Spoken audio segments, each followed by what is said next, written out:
Good morning, it's 9:30 and I'd like to call the meeting to order. Members of the public are invited to participate in this meeting of council by accessing the meeting, which is live streamed on the Middlesex Centre YouTube channel, or by contacting the municipal clerk to receive a registration link to join the meeting electronically. Members may also attend the meeting in person at the Ilderton Community Centre located at 13168 Ilderton Road. Just before we get started on today's agenda, I want to take a moment and speak about our staff and acknowledge our community services team who made life-changing differences for patron of our wellness center. A member of our community was using the ice surface at the Kamoka Wellness Center last week when he fell backwards and lost consciousness. Justin Fiddler and Kelly Chandler, two members of our community services team, came to the rescue to administer an AED and CPR while working with the team to ensure emergency services were contacted. Thankfully, our community member was taken by ambulance shortly after. Our staff were truly heroes that day, and we thank them for us. This is most heartwarming story. I'm so glad for everyone. So thank you to staff. And now the land acknowledgement. The municipality of Middlesex Centre recognizes that we are gathering on the traditional territory of the Anishinaabe, Haudenosaunee, Lenni, Lenape peoples. We acknowledge the enduring presence of First Nation, Métis, and Inuit people on this land and are committed to moving forward in a spirit of reconciliation and respect. Our neighboring First Nations communities, which continue to live as sovereign nations, pardon me, paperclip problem, include the Chippewa of the Thames First Nation, Oneida Nation of the Thames, and Munsee Delaware Nation. There are no additions to our July 3rd meeting agenda, so I will ask, are there any disclosures of pecuniary interest? Seeing none then, the first item on our agenda is a court of revision and motion that council adjourn its regular meeting at 9:32 a.m. to sit as a court of revision for the Sacred Drain. Members of the court of revision are Deputy Mayor Brennan, Councillor Arts, and Councillor Burrs with Deputy Mayor Brennan in the chair. A mover, please, and a seconder. Councillor Arts, Councillor Heffernan, thank you. All in favor? That is carried, and the floor is yours, Chair. I'll call the court of revision to order. I don't believe we have any appeals. So I will call on drainage engineer Mike DeVos for his report, please.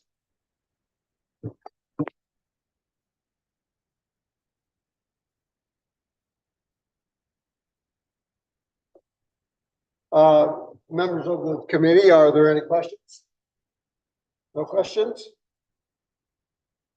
We don't have to deliver any farther, so that the decision is that the Middlesex Center Court of Revision approves the schedule of assessment for the Sacred Drain, originally adopted by bylaw 2024-043 as outlined in the report prepared by Spirit Associates, and the corresponding bylaw before the council for the final reading. And move that. Councillor Art, seconded by Councillor Bears. And further, we will adjourn the meeting at 9:32.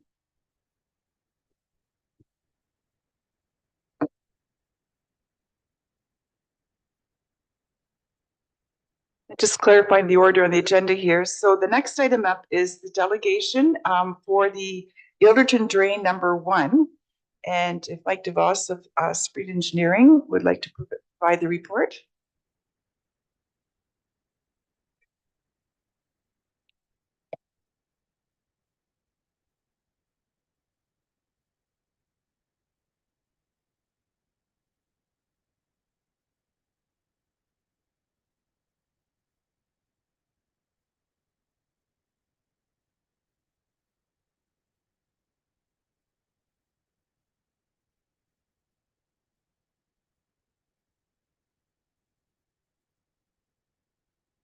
Hello.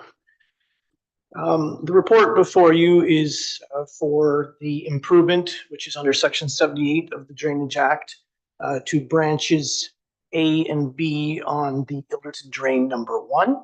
They are existing tile drains that were constructed in 1969, and the landowners requested that it be improved both through capacity and depth. So we did hold an on-site meeting. We investigated the existing drain as well as some utilities. The drain crosses the county road, so we do need to get underneath that as well as past the utilities. The utilities themselves are in conflict with the proposed grade, so we did have to adjust the location into higher ground to the north of branch A so that we could get underneath the utilities. So the new crossing is further north. The existing crossing will be abandoned and filled with concrete so that it is not a burden in the future. It is an older steel pipe that shouldn't remain if we are going to be making improvements across the road. The existing tile downstream on branch A will remain municipal, but service a smaller watershed as it is not going to be taking water from the upstream side of the road anymore. The proposed pipes are 12 inches and 14 inches in diameter with a 16-inch diameter bore underneath the county road. And there'll be some catch basins to capture surface water. And I'll stop and open up to questions. Okay, thank you for that presentation. I'll look to members of council. Are there any questions on this drain?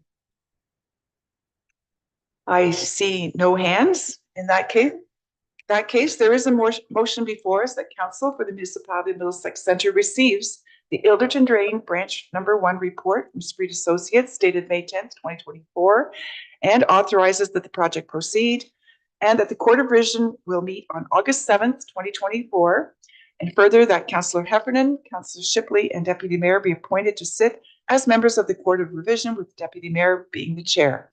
Is there a mover, please, and a seconder? Councillor Shipley, Deputy Mayor Brennan, thank you. All in favor? And that is carried. Thank you for that report. And our next item is an update from Community Futures. Mr. Todd Copeland is in attendance on behalf of Community Futures Middlesex to provide an update presentation. So Todd, when you're ready, I'm turning mine off. You can put yours on and take it away.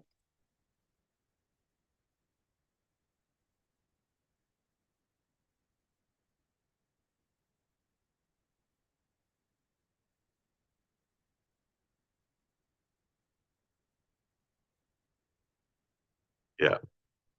Perfect. All right. Thank you for the opportunity to present this morning and talk about the impact of Community Futures program in rural Middlesex County. I was looking back at and believe that the last time that I presented in person to council was in March 2020. And that obviously was 1 week before the pandemic. So I think it's a useful time for me to come back and talk about what we've been up to and just highlight a few things. So am I be able to, okay, so you're going to press it. So I was appointed the role of GM in November of 2019. Spent more than 2 years on the board prior to that. Was a member of the executive and loans committee. 4.5 months prior to the onset of the global pandemic was when I started. So I personally had, at the time, little knowledge about the Community Futures program, having spent the majority of my career supporting entrepreneurs and small business owners in urban centers. So the opportunity to serve on the board really opened up my eyes to how much of an asset the organization could be in supporting entrepreneurs and small businesses located in rural areas.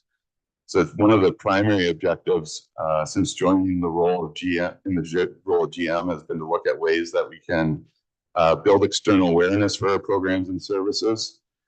We did this through rebranding, launched a new website, relocated our offices to the main street of Ilderton. We've worked on the development and implementation of a 3-year strategic plan, and we're at the tail end of that time period, and we're moving forward with an update in the current fiscal year. But we also focused on development of investment fund strategies and good governance.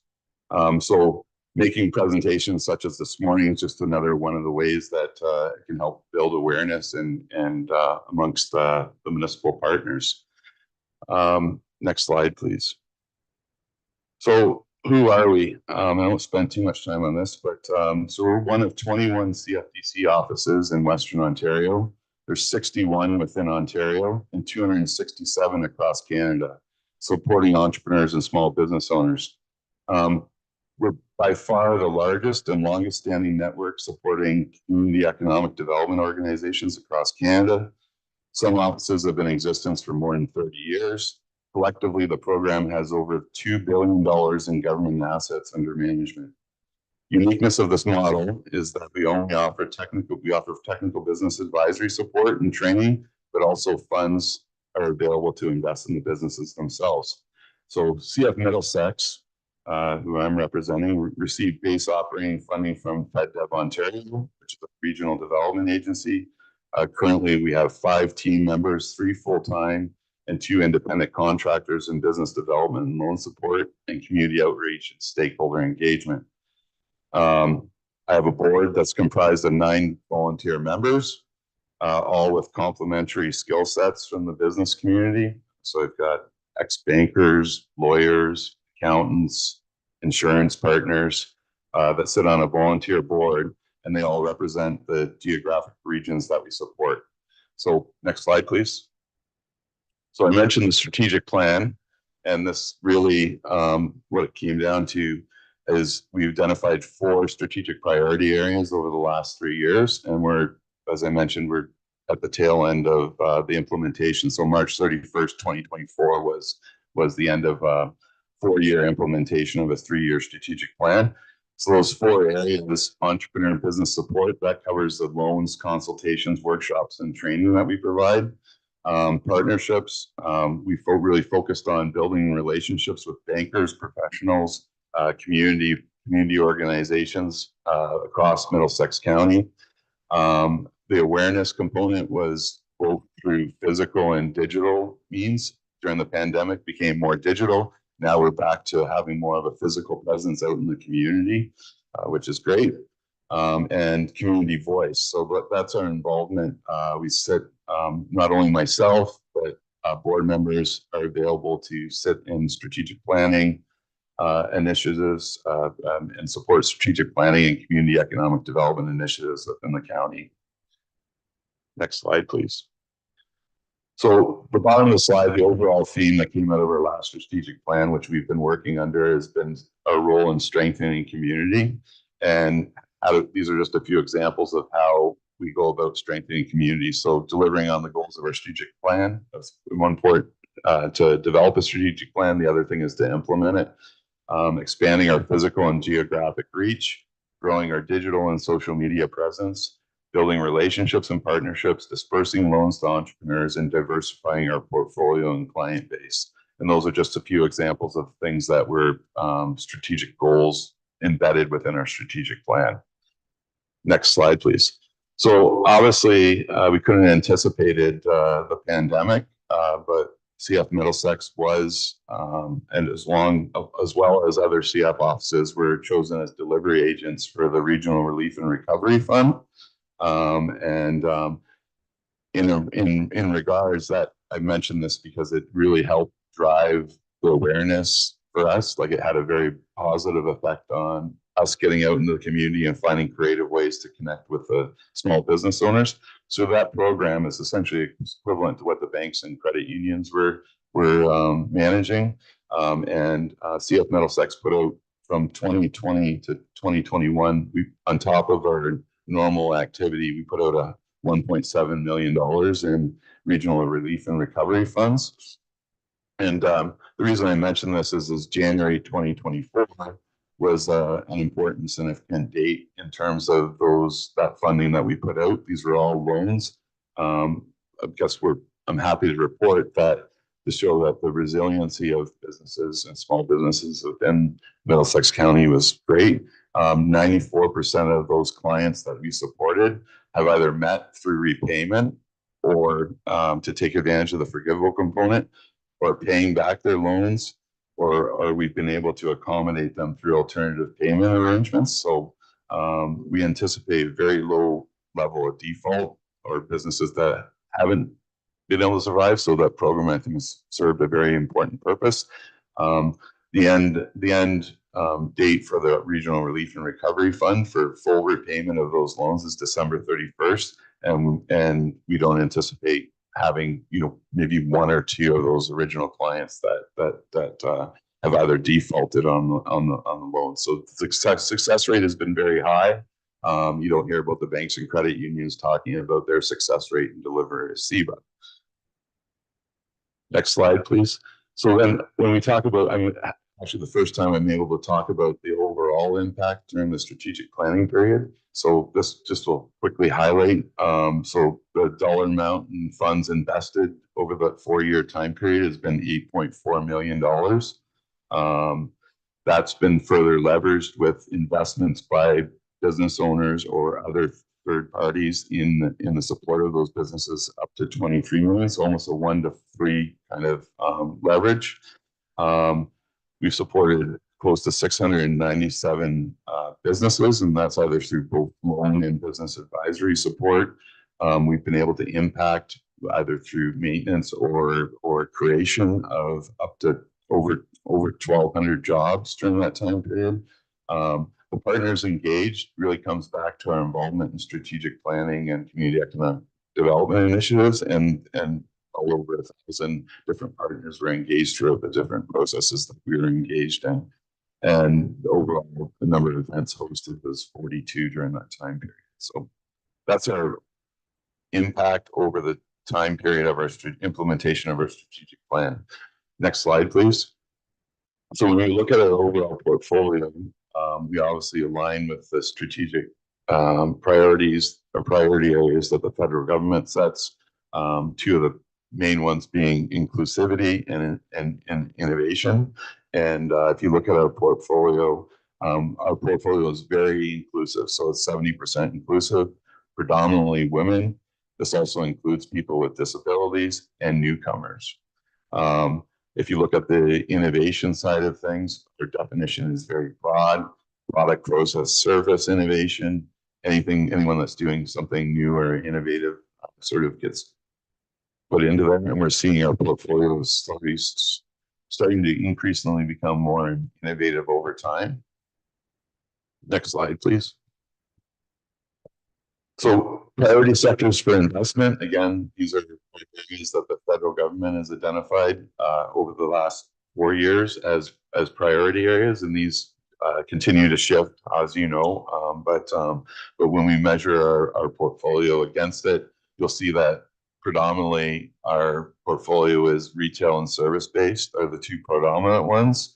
But we do start to have a very strong presence in advanced manufacturing, agri and food processing, and tourism. And those are all sectors that are of significance or importance to Middlesex County. But we also have emerging areas of digital and health and biosciences and more nonprofits or social enterprises that we're supporting. And I'll give a few examples later on. So next slide, please. If you look at the investments by lower tier municipality, obviously what we see is a trend that the majority of our portfolio is in municipalities with the highest population. So Strathroy, Caradoc, and Middlesex Centre. But we also see some interesting trends here in terms of loan volume in some of the other communities or municipalities. And I guess this slide really, the purpose of it is just to show that we're geographically distributed. The only township or municipality that's not present on there that we support is Newberry, and we're actually working on a loan right now for that. So we're hopefully have covered off. So we're very geographically represented within the communities across rural Middlesex County. Next slide, please. So here's the overall effect of 4 years of implementation of the strategic plan. We really kind of set aggressive targets for putting out dollar amounts on an annual basis. The overall dollar value of our investment funds has increased. That's a good portion of the effect of the RRF funds, because as RRF funds are recovered, those go back and they're used to recapitalize our investment fund. So our investment fund is growing. We continue to experience a significant level of repayment through banks and credit unions.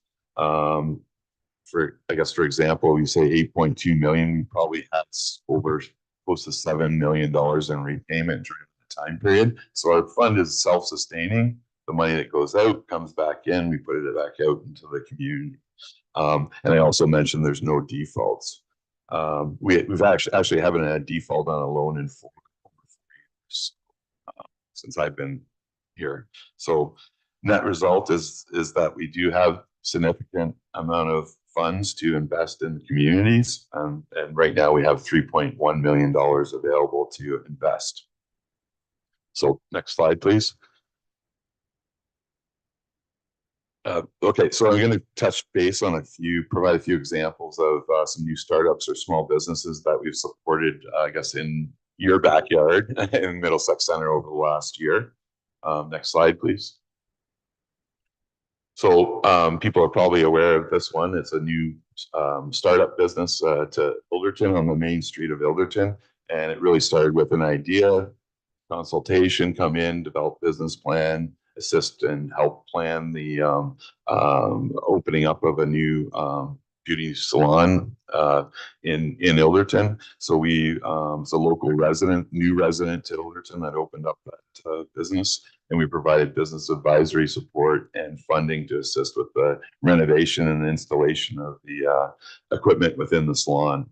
And they're serving a much broader region. I haven't drove by recently and not seen 1 or 2 or 3 cars in there during the day the whole time. So I think the business is really kind of serving a niche and is going to do really well within the community. Next slide, please. So Little Brown Farm, this started as if you went down Wonderland, you'd see a flower cart out by the side of the road or a fresh fruit and vegetable stand. So they have as a dairy farmer and a nurse, thinking about longer term retirement plans. If you've driven by Wonderland, you've seen the labyrinth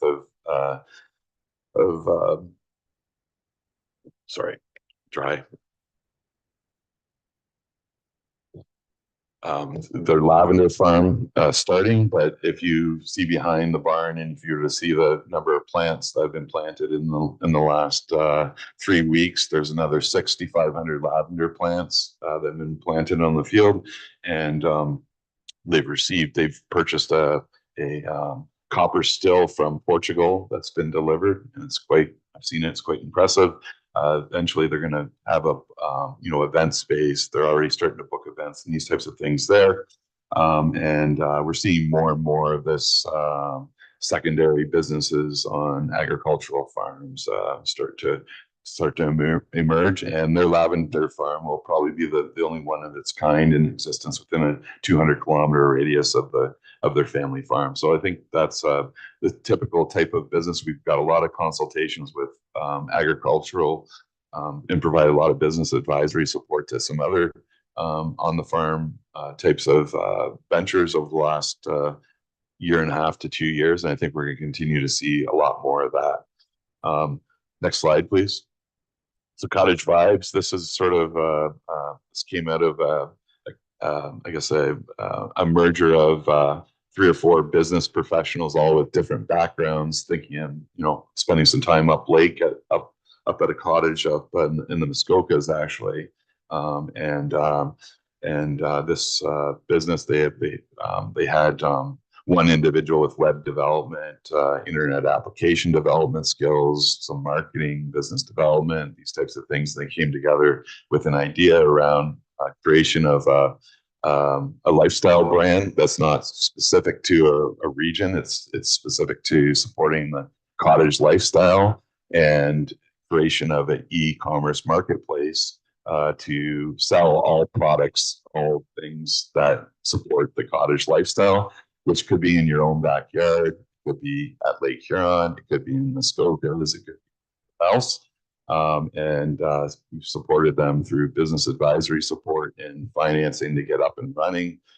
Within the last year, they partnered with Blue Ant Media, which is a major media group out of Toronto that has the Cottage Life brand, hosts the in-person Cottage Life shows in Toronto and Ottawa. They're now the official e-commerce platform for Cottage Life, where those vendors that come from around the world to those, I don't know if anyone's been to the Cottage Life show or not, but selling those types of products, they're now extending the reach of those vendors who typically go to 1 to 2 shows a year to sell their products.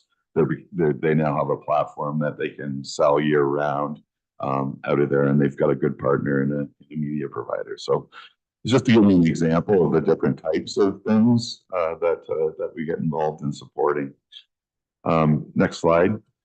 This one's kind of a unique one in that it's a project that's going on in Strathroy. You may have heard by the foundations. They have a social enterprise that is looking at alternative revenue generation beyond giving. And so they've set up a social enterprise that actually partnered with the municipality. The municipality donated land to the foundation in lieu of a cash donation to the foundation. This project's been going on for about 1.5 years. They've got 6 building lots. They're, I guess, three building lots that will have 6 lots. There's 3 duplexes that are being built. The first one's already completed, getting ready listed to sale, and they've got good progress on the second 2 units, and they'll have another 2 units to build. But what they're doing is from the net sale. So it's essentially a project that partnered with the school board. So they're using it as a training ground for kids in high school to experience skilled trades through the construction program at Holy Cross Catholic School. And the net proceeds from the sale of these units, which they expect it to be significant, but $1.4 million will be donated back to the foundation to purchase imaging equipment for the hospital. So for us, it's a community-based project that we were able to get involved in and support. We're financially supporting cash flow to the end of the project completion, which is a 2-year time period. So we've got attainable, affordable housing, skilled trades, and building the capacity of a rural hospital all in one, which is really community impact is huge. So which is what attracted us to supporting that project. Next slide, please. This is just a slide to highlight we were able this year to bring back our in-person International Women's Day event, which was highly successful. We hosted it in Lucan. We sold out,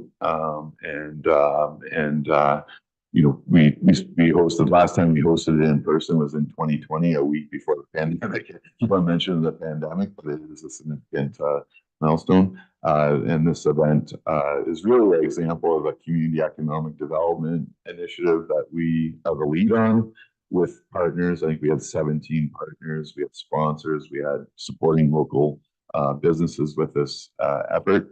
And we look forward to hosting it again in 2025.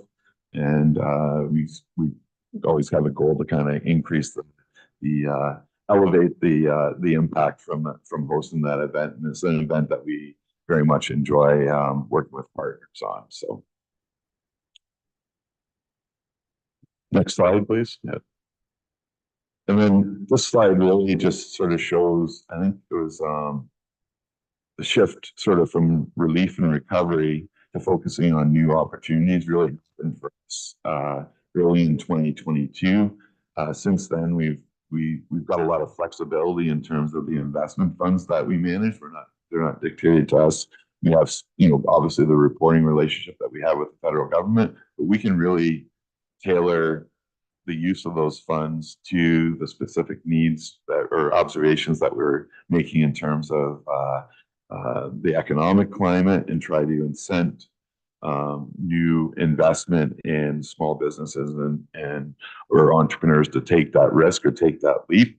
And we've done that pretty effectively over the last two to 3 years, and launched different products that provide that flexibility to the clients.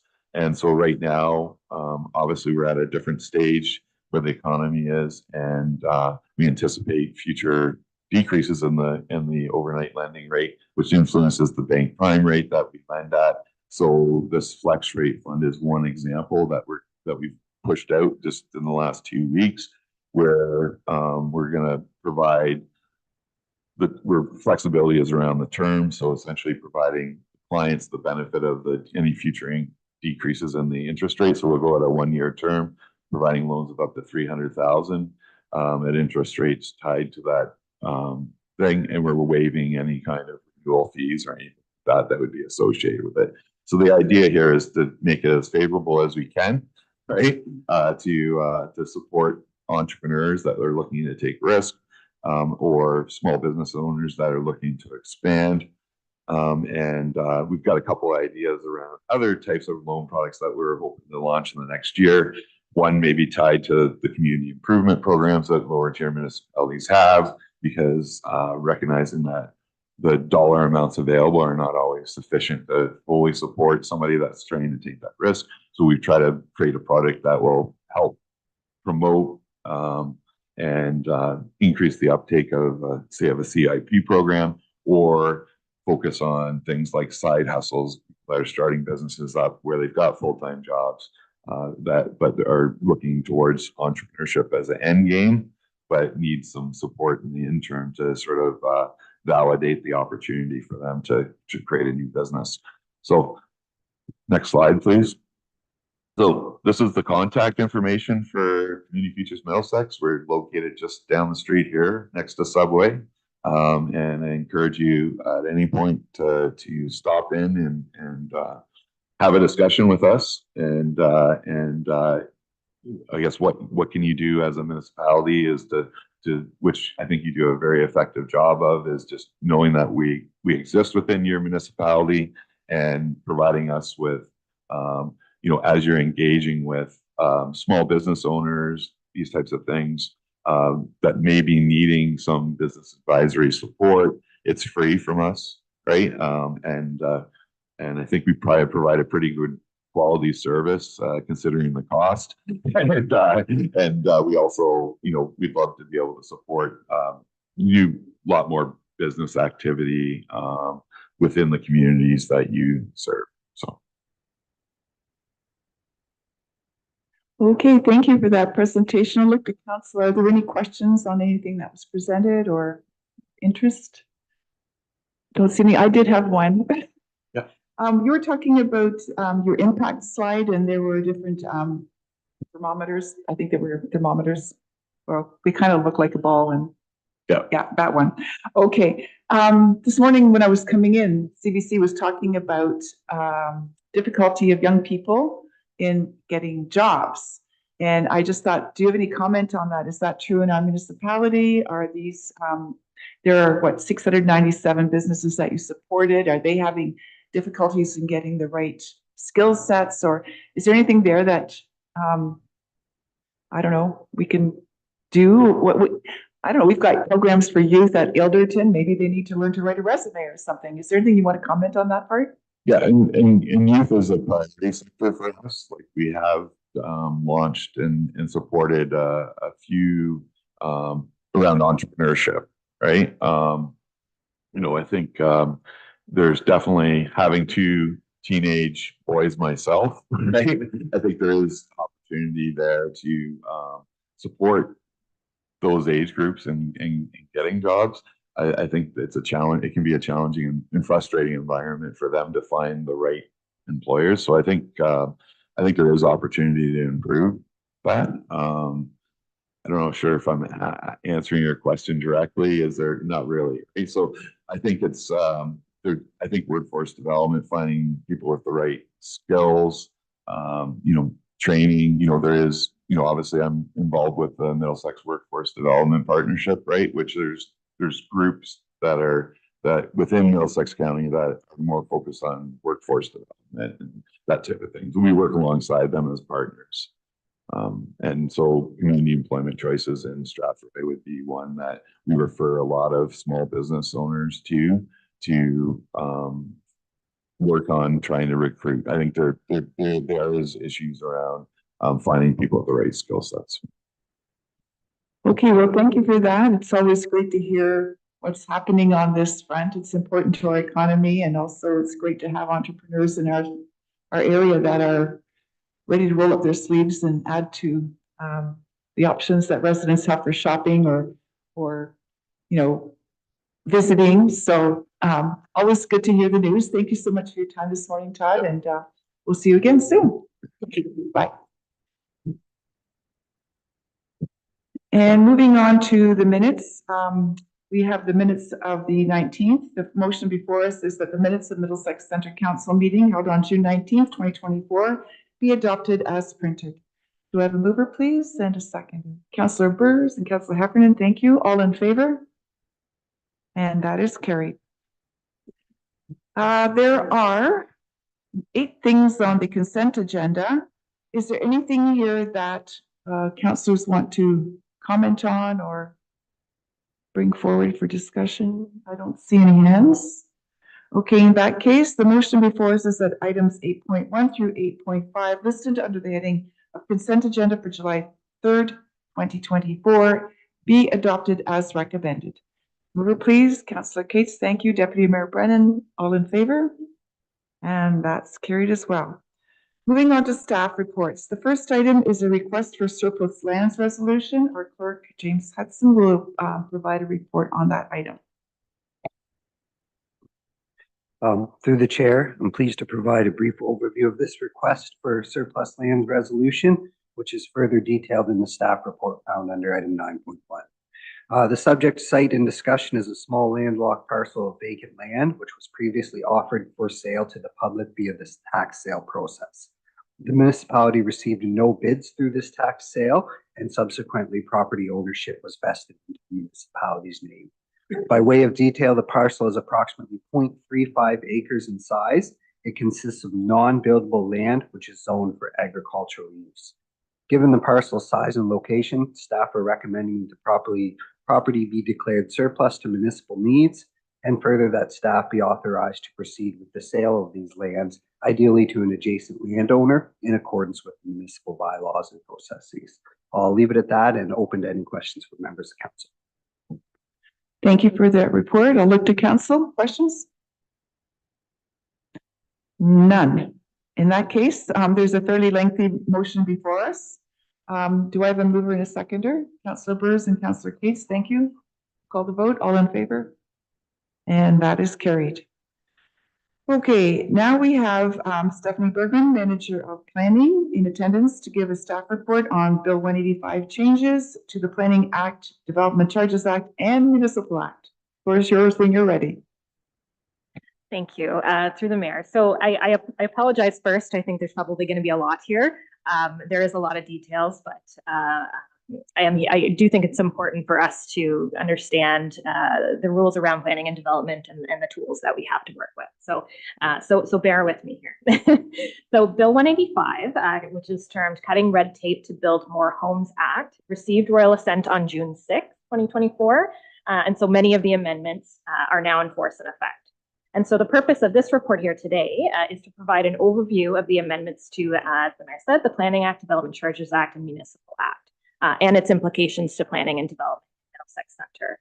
So I'll also note that some of these amendments go hand in hand with changes that are being proposed to the Provincial Planning Statement, or the PPS. So that is still in draft and it's not yet in force. The province hasn't indicated when those will come into force, but we do expect it will be a final version of the PPS will be released soon. So I will give you an overview of some of the changes now, and we'll have to review that again when the final is released. So I'll start with the changes to the Planning Act. And one of the most significant changes that you've probably heard about is the removal of third-party appeals on official plan amendments and zoning bylaw amendments. So an example of a third-party appeal is, for example, when a landowner may appeal a rezoning application on a nearby property if there's concerns over kind of building height, traffic generation, etc.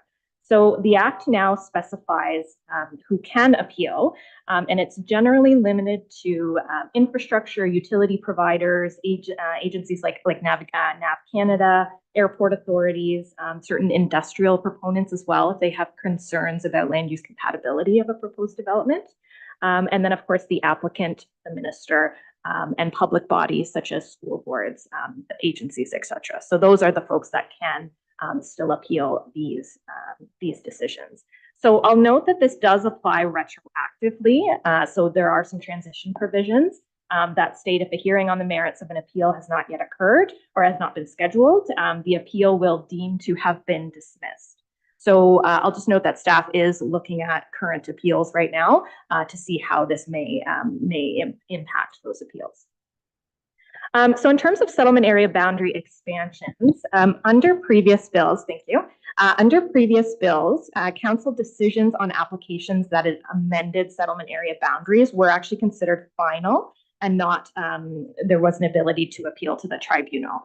Bill 185 removed that prohibition, so these types of applications can now be appealed to the tribunal again. And I'll just kind of make a connection here that there are some new policies of the PPS that also relate to settlement area boundary expansions. So I'll touch on those later, but again, a lot of these things go hand in hand. So in terms of planning application fee refunds, council may recall that an application fee refund framework was introduced fairly recently in a previous bill, where municipalities were required to refund the application fees if the applications weren't processed within the legislative timelines. So the decision timelines still apply, and applicants will have the ability to appeal to the OLT if decisions aren't made within that legislative timeline, but the fee refunds don't have to be paid, so those won't have to be refunded. So in you probably heard the province refer to this use it or lose it policies. So in Bill 185, it now requires lapsing provisions be included in draft plans of subdivisions and site plans, and it's currently identified at 3 years, so no less than 3 years. It has been the municipality's practice up until now to include lapsing provisions on draft plans anyways, but this will be somewhat of a new tool for site plans. A change that is a little bit less applicable to us, but municipalities can no longer pass a bylaw requiring consultation with the municipality prior to submitting an application. So we refer to pre-consultation. Previously, municipalities were able to pass a bylaw making that mandatory before an applicant submits an application, but we're no longer able to do that. Middlesex Centre did not have a bylaw requiring pre-consultation. So again, that's not as much of an impact for us, and we do still really support that. We try really hard to work with opponents before they submit their applications to ensure that it's a fulsome application and we have all the information that we need. So there's a couple of other changes to the Planning Act that I'll note. And again, it may not be directly applicable to Middlesex Centre, but I think it's important to for council to understand the changing planning context in the province. So as of July 1st, which is 2 days ago, the regional municipalities of Peel, Halton, York will no longer have planning responsibilities. So the lower tier municipalities in these regions will have responsibility for approving the plans of subdivisions as well as official plan amendments. So this concept of an upper tier municipality without planning responsibilities also includes Simcoe County, Durham Region, Niagara Region, and Waterloo Region, but that's not in force yet. The province has to identify when that will come into force. And then I'll also note just the last few things on the Planning Act is Bill 185 also exempts certain post-secondary institutions like publicly funded universities and colleges. It exempts them from requirements of the Planning Act altogether, which is a fairly significant thing. The minister also gives the amendments also give the minister the ability to exempt other community services from Planning Act requirements. So this could apply to things like hospitals, long-term care homes, and school boards.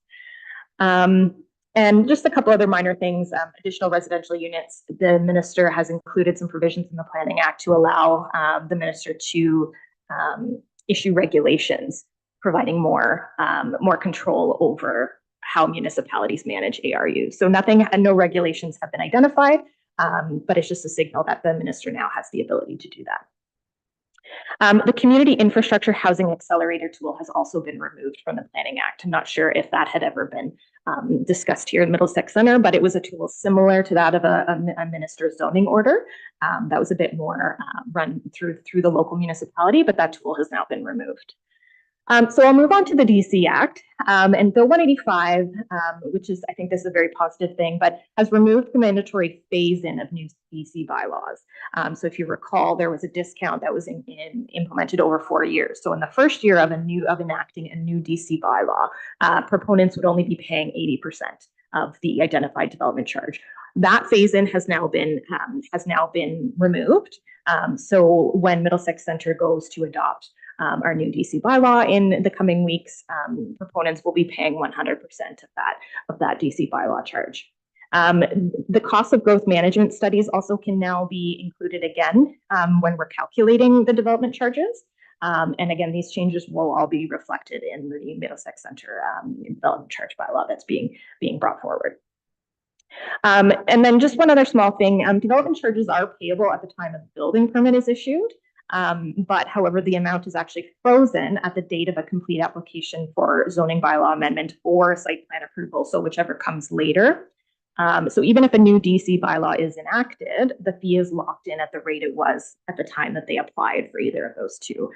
So again, that's just a bit about how we administer the DC, and Bill 185 reduced the time from 2 years to 18 months. So from the time that they development charge will be frozen for a period of time, but they have to get their building permit now within 18 months, or the fee will not be frozen any longer, and they will pay the new fee. So really quickly, so the Municipal Act, I'm almost finished. The Municipal Act, again, referring to this use it or lose it concept, in order to encourage housing developments that have approvals to move forward. The amendments in the Municipal Act now allow municipalities to adopt a bylaw and a policy to address allocation or revocation of water and sanitary servicing for plans of subdivision. So the intent of this policy would be to establish a transparent means of tracking available water and sanitary capacity in a municipality to make sure that that capacity is available.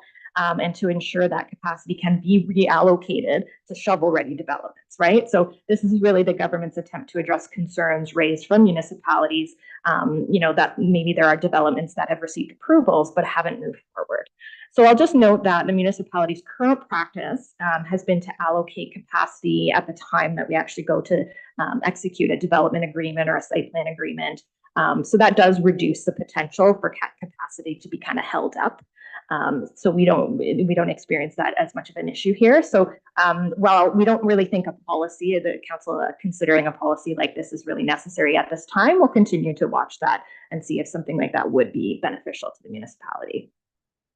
And then one last thing for the Municipal Act is that I think we're all aware that the Municipal Act prohibits municipalities from providing financial or providing assistance to for-profit entities. So we call this bonusing, right?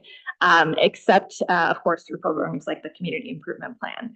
But Bill 185 authorizes the minister, and when I keep saying the minister, it's Municipal Affairs and Housing, to make special regulations exempting municipalities from this provision. So I just wanted to provide you with an example of that, because that was done recently in St. Thomas as part of the Power co-investment.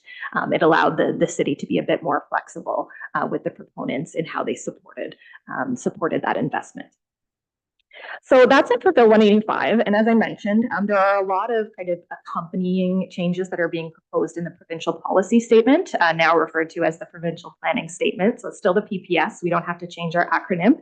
But as we know, the PPS really is a foundational policy document in Ontario. It's very important. All of our planning decisions must be consistent with the PPS.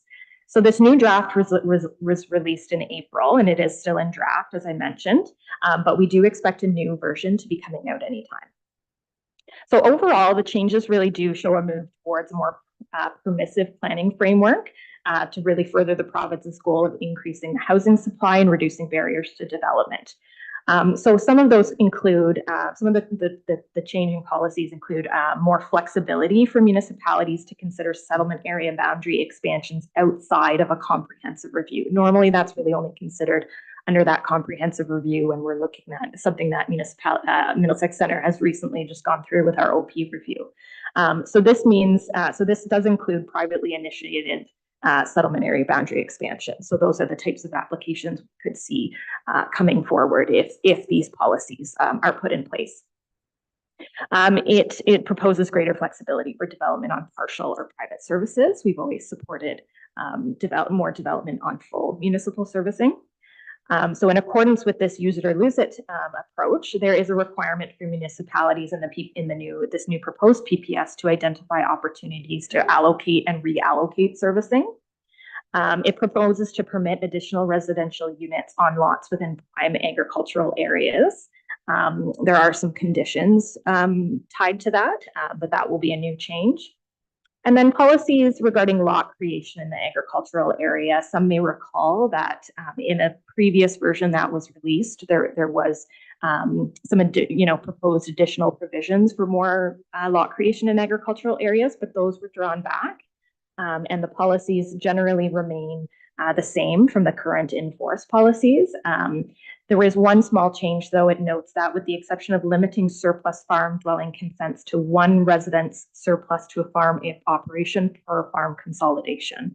The current PPS language doesn't actually specify a number. So that is it. Again, it will be important. We will surely come back once this new provincial planning statement has been released. Thank you for that report, Stephanie. Council, questions, comments? Yes, Councillor Heffernan. Through the mayor to Stephanie, I just wondered if you could clarify for sure. So, basically, like a neighbor can't, like I think we have one before the OLT right now, where a neighbor or a group challenged a decision by council. So they're no longer allowed to do that, only public boards. Yep, through the mayor. Yes, that is correct. Those third parties to that application, aside from some of those select ones, will not be able to appeal a council decision on an official plan or zoning bylaw amendment. So basically, developers can challenge a decision by council, and they're, other than municipal boards or something like that, they're the only ones that can do it. And secondly, even with the official plan, it's like, so they challenge that, which they do anyway. So they're basically the only ones. Oh, in terms of developer, it would be the applicant, right? So yeah, in that case, the applicant, if council, let's say council denies an application or doesn't make that decision within the legislative timeline, yes, that applicant can appeal. I will just note that in terms of the OP, it's a little bit more complicated for that type of file. So we're still working out what that might mean for that larger appeal. So I will say that it is a bit more complex when you're looking at a larger scale amendment, like an official plan amendment, a comprehensive review. So it's a bit more complicated there. Councillor Arts.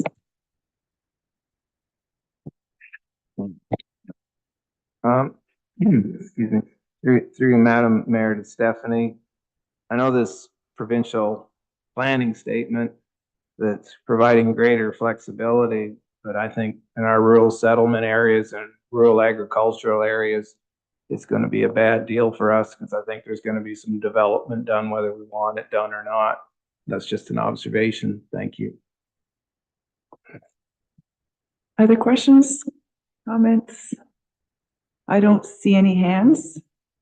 So we do have a motion before us, and that is that report PLA 36/2024 regarding Bill 185 changes to the Planning Act, Development Charges Act, and Municipal Act be received as information.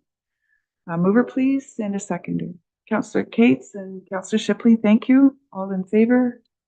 And that is carried. Okay, next up is the Arva sewage treatment delegation request. And Stephanie, this is your file as well, if you'd like to provide an overview of the staff report. Thank you, Madam Mayor. Through you, the purpose of this report today is to seek authorization to approach the City of London to explore amendments to the existing Arva sewage treatment agreement to support growth and development in Arva. So I think we're all quite familiar. There has been an agreement between Middlesex Centre and the City of London to provide sewage treatment capacity for a portion of the Arva community all the way since 2000 to the year 2000. So the master plan prepared in 2010, as well as the master servicing plan that's currently being finalized, did consider several alternative servicing options to service the lands designated for residential development on ARVA.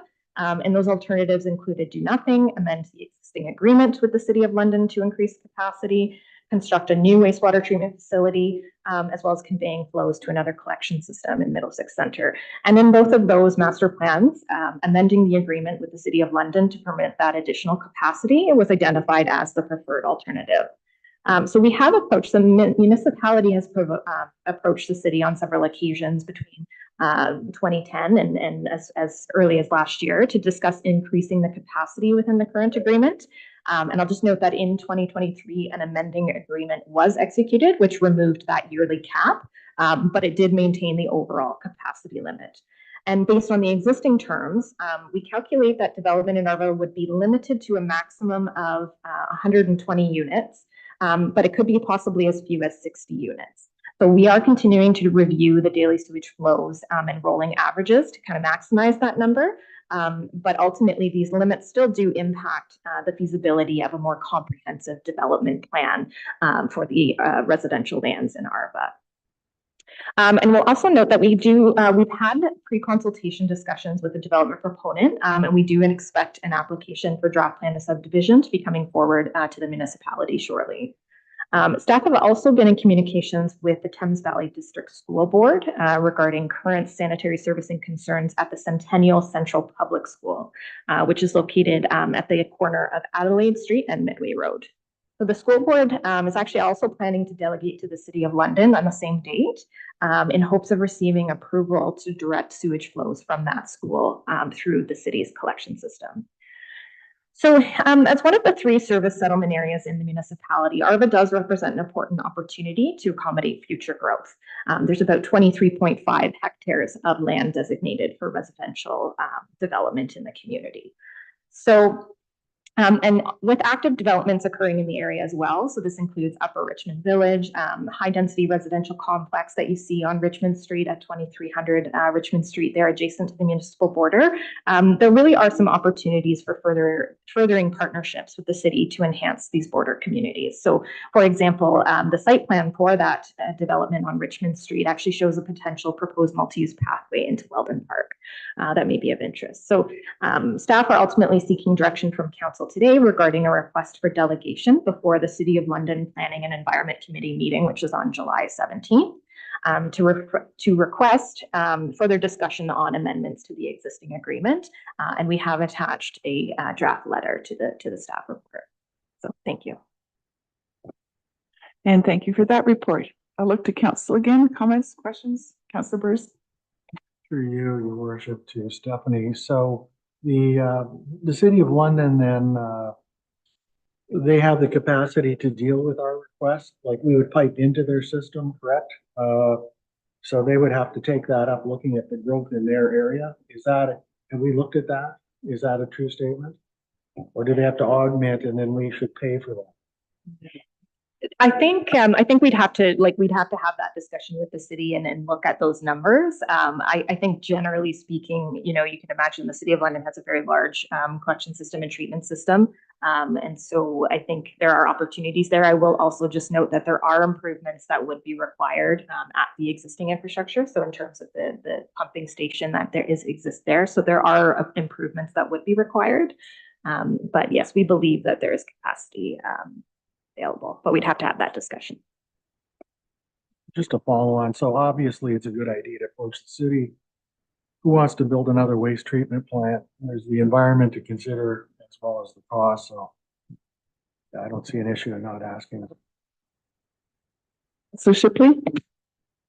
Thank you. Through the mayor to Stephanie. Stephanie, if Centennial Central was to put the pipe into Adelaide to hook up to their London sewage, who would be paying for that pipe?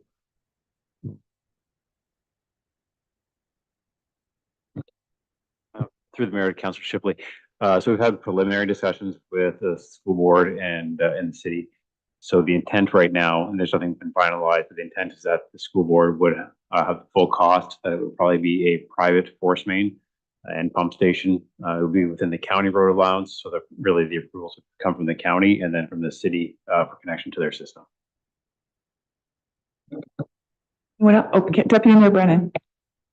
Rob, would they be looking at going down Adley Street or coming back to Arbor with that line? Through the mayor to the deputy mayor. So they at a preliminary level looked at the two options. The preferred option, because it's a little bit shorter, was actually go down Adelaide and directly into the city system. So it would bypass Arbor that way too. Anyone else? Oh, sorry. Yeah, I think, as alluded to, a meeting with the city would be beneficial to us so that we can, talk to them about what we need in our expansion in conjunction with the city. And I believe a number of years ago, when we looked at this, the city had a new plant in North London, which had the capability to take a lot more, waste treatment. So I think, it's probably enough there for us if we can convince the city to allow us to. Okay, thank you for that presentation. Thank you for questions. If there's nothing else, then we do have a motion before us that we receive the report, Arbor Sewage Treatment Agreement Delegation Request, and that council authorized staff to submit the delegation request to the City of London Planning and Environment Committee on July 17th, 2024, requesting that the city consider certain amendments to the existing sewage treatment agreement established in 2000 to permit additional growth in our municipality, specifically within the Arvis settlement area, and further that council authorize staff to work with the city on potential amendments to the existing Arvis sewage treatment agreement. We have a mover, please, and seconder, Councillor Shipley and Deputy Mayor Brand. Thank you. All in favor? And that is carried. Okay, item 9.4, which is the Ontario Fire College Training Partnership and Pilot Program. Colin Toth, our fire chief, is going to present that report. Thank you, Mayor. Good morning, Council. I wanted to quickly touch on the learning management system in this pilot that we're part of. And the primary reason for that is there's been a lot of discussion on with my senior chiefs and my training staff as to how we're going to train and meet regulation in the future, not only for to save costs wage wise and make it also beneficial in an operations center. So a little bit about this learning management system. So one of the issues that we've had a lot of have been going on for a lot of the years is when we train our people to the certification requirement, we're not able to access their reports and we don't know when they've passed. So therefore, we're not able to put them into the hot zone or make them operational. Sometimes this takes up to 6 months. So operationally, it's difficult for us to maintain that level of service in some of the areas. So the learning management system is based on more of a the student manages their own career. Basically, they can go in, they can see their certifications, see what they've done, and more importantly, we can actually see where they are and if they've passed or not before they actually receive their certification seals. So that is the big piece. So one of the misnomers of a training program is that the training is the biggest part, and although it is a lot of work for our firefighters, the biggest part is the administration and the management on the back end. So this will make things a lot easier for us. So we were really fortunate to be part of this, and it'll definitely make things a lot easier with our new training program going forward in 2025. Happy to take any questions. Thank you. I'm looking for questions, comments. Yes, go ahead, Deputy. Yeah, I think this is something, Chief, that we've been looking at, and I know I've talked to you about trying to bring as much as we can in-house, and that it provides flexibility for our new recruits to get trained. And it's not that they have to give up a lot of weekends or go different places. Now with a lot of it going to be online, and that they can do it at their pace and you can track it. So I think this is a really good thing, and I think this will enhance our ability to attract people to our fire stations. Thank you. Anyone else? Okay, there is a motion before us with regard to the Ontario Fire College Training Partnership and Pilot Program, and it is to receive this. Councillor Cates, thank you. Councillor Burrs, all in favor? And that is carried. Okay, that brings us to the end of this section. We can now have a motion that council move into public meetings at 10:34 a.m. pursuant to the Planning Act RSO 1990 is amended to consider the applications listed on the July 3rd, 2024 council agenda. Mover, please, Councillor Shipley and Councillor Cates. Thank you. All in favor? And that's carried. Okay, so members of the public that wish to receive further notification on any of the applications being considered today, I ask that you please send an email to planning@middlesexcentre.ca requesting further notification. Please be advised that comments expressed and written material presented are a matter of public record. If you have any questions on the applications that are being heard today, we ask that you direct those to the appropriate planner on file. Members of the public that have requested to speak will be given a maximum of 5 minutes to address council and provide comments on applications. In keeping with our procedural bylaw and our zone policy, I would remind all of our meeting attendants to use respectful language and uphold our values of cooperation, trust, and openness. So the order of proceedings is the same for each of the items, and the order is as follows. First, I'm going to ask the planner in each file to explain the purpose of the application and to present the staff report. Then the applicant or their agent has an opportunity to speak to the application. Then the public that has registered will be asked for their comments. Members of the public who are present and wish to delegate will be called on for additional comments. Then I'll look to council and you may ask questions of the applicant, delegates, or staff. And then finally, I'll ask for a motion to consider the application. So, starting with number 10.1, the application for planning, official plan amendment OPA 65 and zoning bylaw amendment ZBA 6, 2024, filed by Civic Planning and Design on behalf of Design for Happiness. Tim Williams, the county planner, is going to provide an overview of that staff report. So when you're ready, Tim. Thank you, Madam Mayor, members of the council. As you note, this is an official plan amendment and rezoning for the property municipally known as 85 Tunks Lane. It's just north of the Wellness Center in Kamoka. And the first phase of this development is already underway with townhouses. Some of those townhouses are up already. This is a project that has a history with the municipality owning the property a while back, and additional policy and visioning work done, RFP, a process to sell the property to Design for Happiness, and we move forward with a official plan and zoning bylaw amendment in 2019. And that's why you're seeing me today, because I was on that project and those applications at that time. And so for continuity purposes, you have wonderful planners that work with you on a regular basis, and Dan and Marion. But for this purpose, I'm here today to present to you this application because of the fact that I was involved in those original official plan and zoning bylaw amendment applications. The application or the proposal could have moved forward with just what was proposed at that time, but over time things have changed for both the developer as well as the overall context. One of those pieces of the context was that possibly Middlesex Centre could have operated the offices in that building, in one of the buildings on this southern piece. Another part is just the overall approach and vision for Design for Happiness. When they started to get into parking, they realized that changes needed to be made. And so those were two major reasons why you're seeing them today. So the office component of this project is no longer, and instead there's increased amount of commercial and some increased number of residential units as well.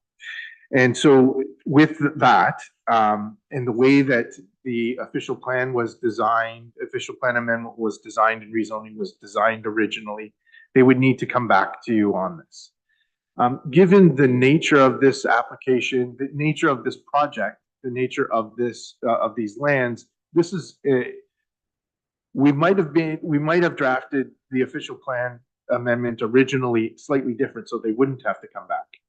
But given the importance of the project, given the importance and a connection to the municipality itself, there were, I'll call it, tighter restrictions placed on them originally to make sure that the project didn't go astray. Now you're seeing a project that is very similar. It's apartments that was proposed originally. There were 5 buildings. Now there is a U-shaped building and a second building. So a total of 2 buildings instead of 5.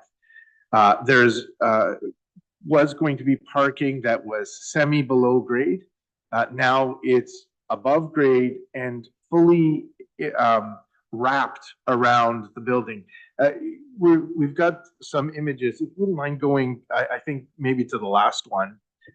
It gives a better, yeah, actually, now that I see it, it's a little bit difficult to see, but you can definitely see the 2 buildings, the U-shaped space, and in the middle of that U-shaped space, you'll see an area of green. And that green space is where there's parking, 3 levels of parking that on top of that parking levels, those parking levels is the amenity space for those residents in the building. This is wrapping it, it's hiding it. It means that there isn't going to be a sea of parking. It also means that there isn't going to be a parking structure that everybody in the neighborhood will see. So this has been designed in a way that will allow for a community feel, continue to see the residential component of this and the commercial components of this development, with retail at grade along that southern portion, slightly along Tunks, and then along the frontage of the amenity or a public square. The municipality, as part of the arrangements, was to receive the public square. That is still the situation. The public square has increased in size as a result of this reconfiguration of the lot. It is no longer what I would call a dog leg for those that like golf. It's more of a rectangular shape, linear, allows a flow from the wellness center up through this property and into the townhouses, the main driveway through the townhouse section out to railway. So we're continuing to see those pedestrian connections that we wanted to have on the property. Those continue regardless of these changes. And in fact, as I say, the amenities, that the public square becomes slightly larger by the tune of around just under 400 square meters in space. So it's now around 4,400 square meters from just over 4,000. So the report goes into many details. It's 15 pages. I can go through many of them, but what I will say is that the policy section speaks to the PPS, the Planning Act, and the local and county OPs all encourage intensification. This is continuing to encourage intensification, this application. It's adjustments to setback along Tunks. It's dealing with a coverage matter that now these parking areas now will be considered part of coverage. So they weren't before, so we've had to adjust the coverage as a result of this.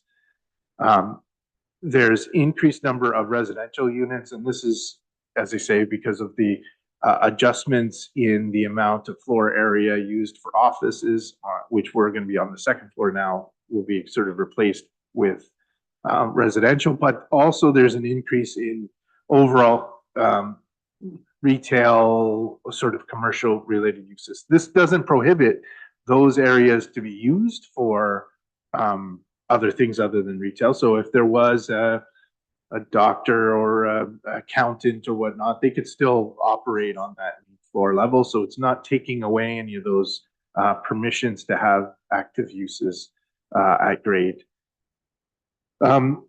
The other items that are found in, and this is one of the bigger ones, is the height change. And this is to allow 2 stories on the southern, we'll call it wing, as well as part of the portion along Tunks. You'll see there's sort of what I would call an L shape, lighter gray, and then a darker color for the other part of the U-shaped building. And that's the area that has 8 stories. The second building is only 6 stories in height, and there's a terracing of the height down as you get closer to the townhouses.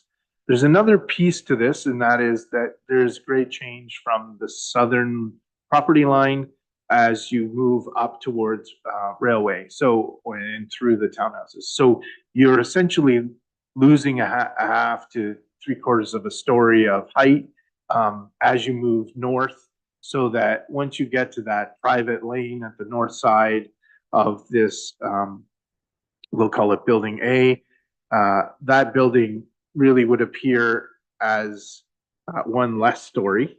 And then on top of that, they've taken a story away at the top once you get to that terraced portion. So it will appear to be closer to, somewhere around the 5 to 6 story mark, adjacent to 3-story townhouses. And by adjacent, I mean you have to cross the road. So there is a transition there. In the process of preparing this application, the applicants showed us a number of angular planes, a lot of planning documents, and as much math as planners get into. We had a lot of cross sections looking at how that will look, and it is complementary to one another. So I could say more, but I will leave it to questions and that alike. Staff are recommending approval of the official plan amendment and zoning bylaw amendment at this time. And those bills are on today's agenda as well. Thank you. Thank you, Tim, for that report. The applicant or their agent is invited to speak.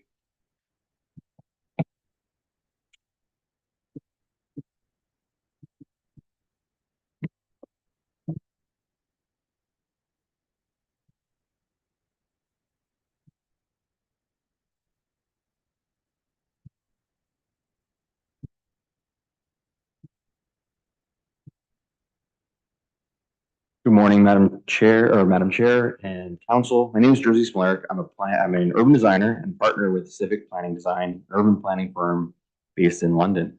I'm also here with Nick Priginero and Ken Stewart. We're representing Design for Happiness, who are the owners and the developers for this project.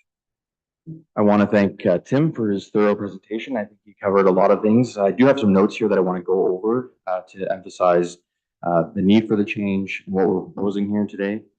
I hope it's not too much of a repetition. So first off, we are wanting to acknowledge that we're in full agreement with planning staff's recommendation brought for you today. We also want to thank planning staff for working diligently with us throughout this application process, specifically Tim Williams, who's been a great help to get this application to the finish line. I want to echo that this is a very exciting project for Middlesex Center. It has a long history, and we're hoping to get this last chapter to the final for this phase to be able to be built.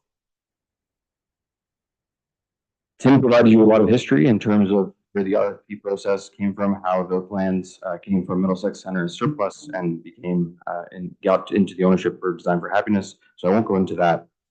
I do want to emphasize, though, that while we're here for an OPA and a ZBA application, the lands are already designated and zoned for this type of development. However, the existing policies of the special policy area in the OP and the zoning regulations in place are fairly prescriptive, due in part that there's an established vision and conceptual plan that was translated into regulations. We are really here before you today seeking modest modifications to the regulations. So earlier this year, Design for Happiness approached us with an interesting challenge to come up with a revised conceptual plan for phase 2 that implemented the previously established principles of the master plan, the winning RFP proposal, and the official plan policies, as well as have regard for the following 2 factors that made the previous concept no longer feasible.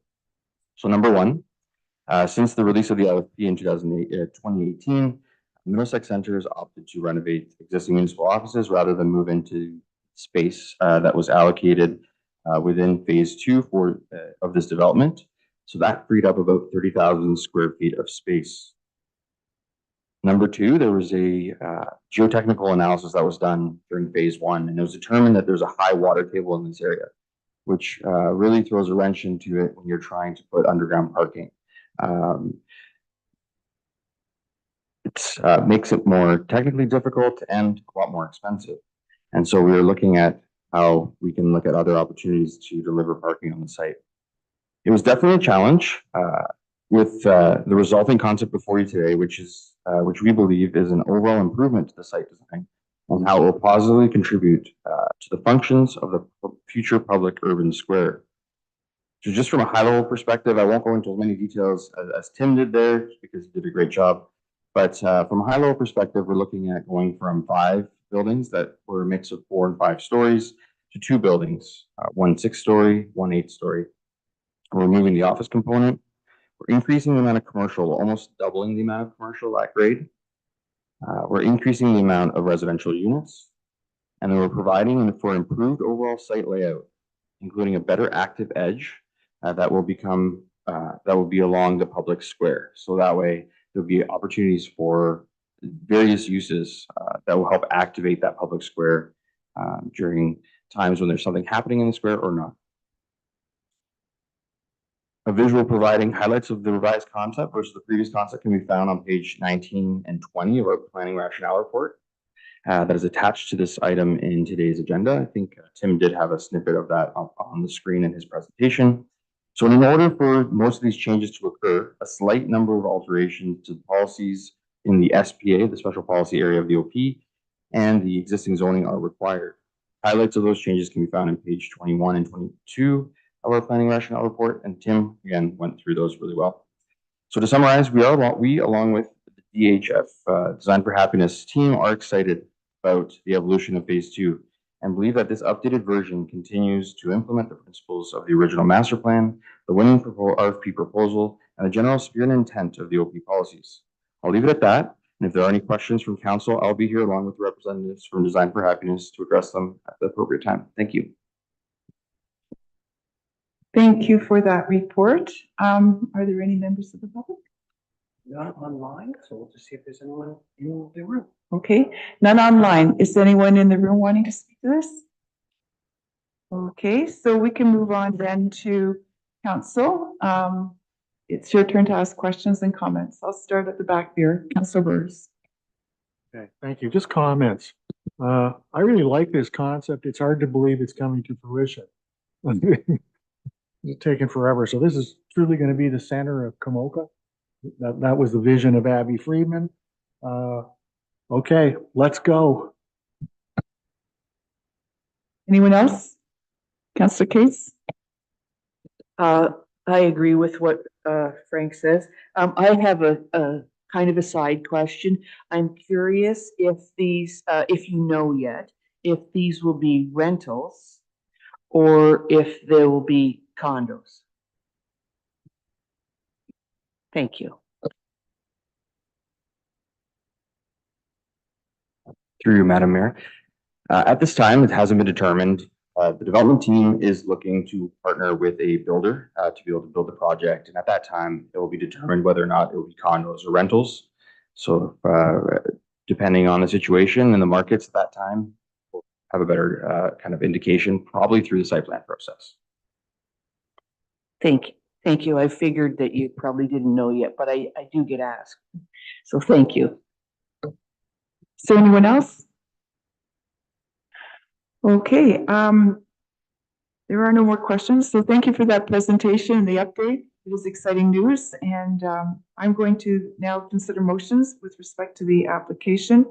The motion before us is that the official plan amendment, official plan number 65, filed by Civic Planning and Design for the land legally described as part of Lot 6, Concession 2 in the Township of Ogle, that is Municipality of Middlesex Centre, be adopted and forwarded to the County of Middlesex for consideration of approval. And that the zoning bylaw amendments at BA 6, 2024, to amend the site-specific zone for the land legally described as part Lot 6, Concession 2, and known as 85 Tunks Lane, Municipality of Middlesex Centre, be approved. Do I have a mover, please, and a seconder? Councillor Cates and Deputy Mayor Brennan, thank you. All in favor? And that is carried. Okay, that's the last planning item. So the motion before us is that public meetings adjourn at 10:55 a.m. and we resume the regular meeting. There are no notices of vote. Oh, sorry, moving right along here. I'm moving a seconder. Okay, Councillor Cates, Deputy Mayor Brennan, thank you. All in favor? And that is carried. Okay, there are no notices of motion. So are there any items on the correspondence that anyone wants to highlight or speak to? On correspondence, I've got a question. Oh, wait a minute, gotta get out of this. Through Madam Mayor, I got a question on 12.5, the Lake Huron one. Does that need discussion, or Yeah, do you want to speak to? let Michael? Yep. Explain. Yeah, thank you, Madam Mayor. Through the chair to members of council, this is a request to from the director from the Lake Huron Water Board, and it's just a simple request asking from municipal involvement, since we're a member to that corporation, that they are wanting to put forward an application to the Green Municipal Fund, and they've reached out to the Middlesex Centre to ask if we'd be supportive of this, and so an independent resolution is required so that they can append that as part of their application submission. But there's no financial doing on our part. It's just a request because we're a member to that board. Add on question?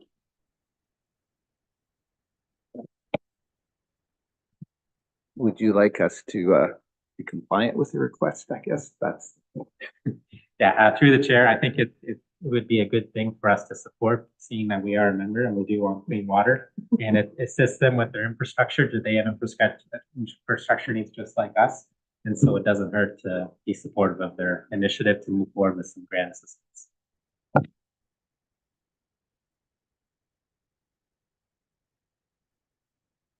The thing is, this is on the floor right now. We can deal with this item right now. You've got the I guess I should read it.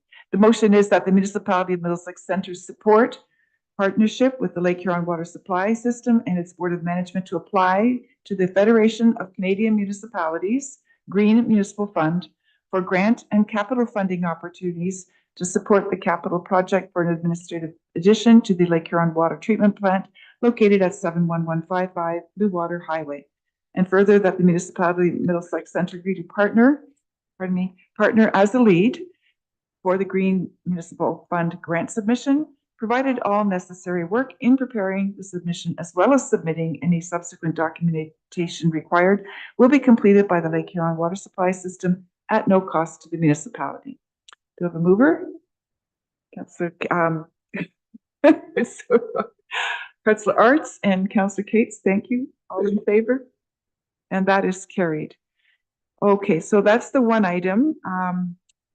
Is there anything from either the Conservation Authority? No. Okay, so in that case, the motion before us is that Council of Municipality Middlesex Centre receives correspondence items 12.1 through 12.4 and number 12.6. Thank you, Councillor Burrs and Councillor Shipley. All in favor? And that is carried. Okay, and now we need to look to our Deputy Mayor, who's going to give us an update on the council meeting at County on the 25th of June.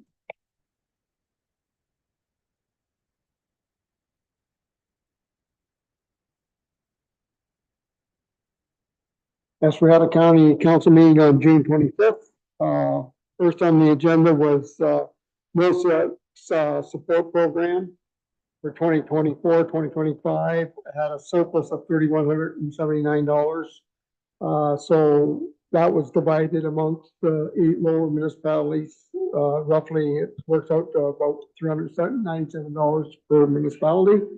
Some of the people that got part of the funds were Marymount Family Support and Crisis Care, got $10,000. Family Services, Thames Valley Counseling for Children and Families, $64,900. Southwest Middlesex for Can I Play Too, $6,500. The same thing at Stratford Caradoc. Children's Aid Swim Passes, $500. Western University Students Council Early Outreach Conference, $5,000. Intact Public Entities Incorporated insurance for the county premium was 1.258 million, which was an increase of 1.7%. We had a report from Middlesex County Tourism Investment Toolkit. There was a transfer of ownership of electric vehicle charging stations to lower municipalities. There was one in Adelaide Metcalf, 2 in Southwest Middlesex, and 1 in Newberry that were transferred to the lower municipalities. There's a request from Film London to rent part of the Middlesex County building for a film, which was granted. We dealt with the pedestrian crosswalk in Delaware, which was passed subject to an agreement between the municipality and the county. So don't get too excited. We still have to have this agreement, and then it'll probably have to be passed again. So don't get too excited. We had a report on tourism in the county, and that was the final thing, and that's the issue of it. Thank you. Thank you, Deputy Mayor Brennan.